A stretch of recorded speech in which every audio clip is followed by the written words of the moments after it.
네, 그렇다면 신종 코로나 바이러스에 대해 국제 비상사태를 선포할 것이냐, 세계보건기구 WHO가 아직은 아니다라고 결론을 냈습니다. 네, 하지만 연 이틀의 경론에서 의견이 반반으로 갈라졌고 상황을 심각하게 인식해야 한다는 뜻의 WHO 사무총장 발언도 이어졌습니다. 친절한 뉴스 이윤희 기자와 관련 내용 좀 더 자세히 알아보겠습니다. 자, 이 기자, 이 WHO 발표대로 국제적 비상 상황은 아니다, 이렇게 보면 되는 겁니까? 결론만 놓고 보면 그렇습니다만 과정을 들여다보면 달리 해석할 여지가 있습니다. 국제적 비상사태 선포 여부를 두고 각국 대표들 이틀째 경론을 벌였는데 찬반이 거의 50대 50으로 갈린 것으로 전해졌습니다. 비상사태 선포 단계는 아니라 해도 사태를 엄중하게 보는 인식은 여전하다는 뜻입니다. WHO 사무총장의 발언을 봐도 그렇습니다. 게브레예우스 사무총장은 이번 결정이 WHO가 상황을 심각하게 인식하지 않고 있다고 받아들이면 안 된다라고 했습니다. WHO는 이 집단 발병을 매일 그것도 분 단위로 점검하고 있다고 말했습니다.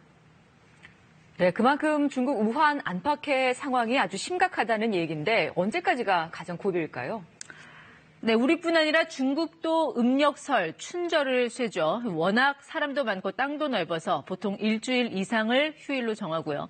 중국 내 이동은 물론이고 해외여행도 많이 갑니다. 오늘부터 다음 주 30일까지입니다. 일단 중국 정부는 발원지 우한시에 한시적 봉쇄령을 내렸죠. 한마디로 우한시에서 나오지 말란 겁니다. 봉쇄령에 따라 지하철 운행 멈췄고요. 우한시 밖으로 나가는 항공기와 열차편도 모두 막아놨습니다. 走不了了。走不了了。您之前知道温停的通知吗？没有，你没有任何通知。工作人员和这个武警战士都在进行一个围栏的遮挡。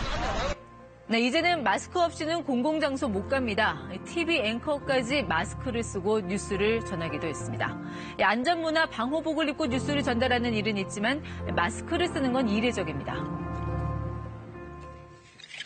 您可以选择医用外科口罩，也可以选择 N95 口罩。 이 같은 우한 봉쇄령에도 불구하고 이미 중국 최대의 명절 춘제를 맞아 시작된 대이동으로 이번 폐렴은 확산 일로에 들어섰다는 우려가 높습니다.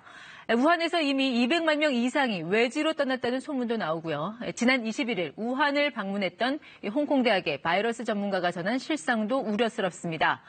이번 폐렴 확산이 폭발할 것이다라며 봉쇄 조치가 너무 늦었다고 개탄했습니다. 자신이 사스와 조류 독감 등을 겪은 바이러스 전문가지만 이번만큼 두려웠던 적은 없다면서 보수적으로 추산해도 감염 규모가 사스의 10배는 될 거라고 예상했습니다. 네, 우리 또한 이 설 명절 동안 긴장감을 늦출 수가 없겠네요.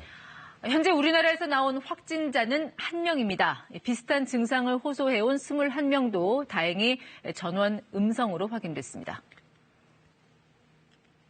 국내 확진자는 현재 1명으로 국가지정 입원 치료 병상에서 안전하게 격리되어 치료받고 있습니다.